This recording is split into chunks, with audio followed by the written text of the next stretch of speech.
PhD sir. PhD? তো আপনার PhD হচ্ছে বেদ। ঠিক।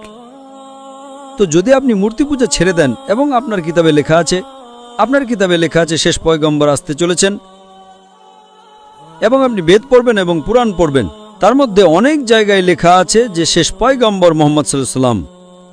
আপনি যদি কল্কি পুরাণ পড়েন, ভবিষ্য পুরাণও আছে, কল্কি পুরাণ আছে, এবং আপনি আমার লেকচার শুনবেন। আমার একটা লেকচার আছে মোহাম্মদ সাল্লাল্লাহু আলাইহি ওয়াসাল্লামের উল্লেখ হিন্দু ধর্মীয় কিতাবে। সময়ের স্বল্পতার কারণে শুধু আমি ছোট পয়েন্ট বলবো।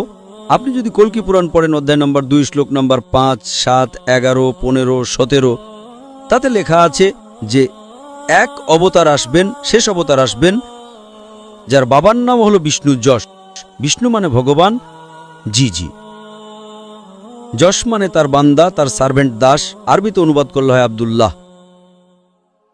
শেষ পয়গম্বর আসবেন যার বাবার নাম আব্দুল্লাহ, তার মায়ের নাম হলো সুমতি।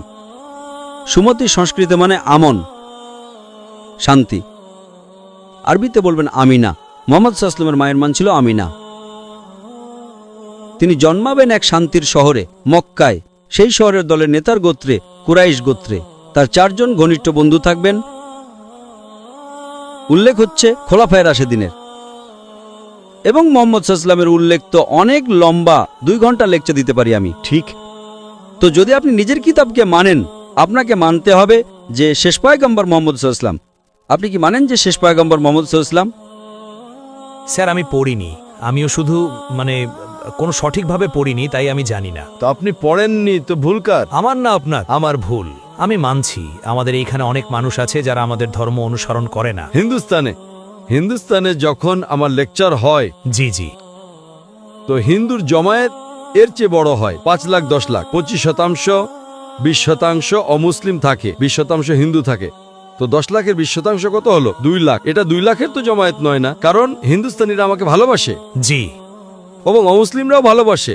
ওটা রাজনীতিবিদ যাদের সমস্যা হয়, তাদের ভোট ব্যাংকের সমস্যা। আরে আমরা তো হেরে যাব। এখন হিন্দুরা যখন আমার লেকচার শোনে, বলে যে 2 ঘন্টায় আমরা যা শিখলাম, যা আমরা 40 বছরও আমাদের জানা ছিল না।